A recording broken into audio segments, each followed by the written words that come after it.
جن خاندانوں نے خیبر پختونخوا کے خاندانوں نے دلیری سے دہشت گردی کا مقابلہ کیا، اس میں بلور خاندان بھی شامل ہے۔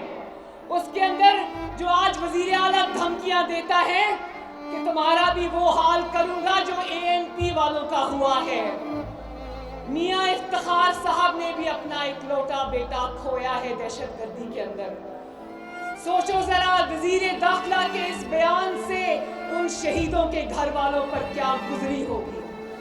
کیا تم سیاسی انتقام میں اتنے اندھے ہو گئے ہو کہ تمہیں انسانیت بھی بھول گئی ہے؟ شرم آنی چاہیے تمہیں۔ بشیر بلور صاحب کو 22 دسمبر کو شہید کیا گیا، ان کے اہل خانہ پر کیا گزری ہو گئی۔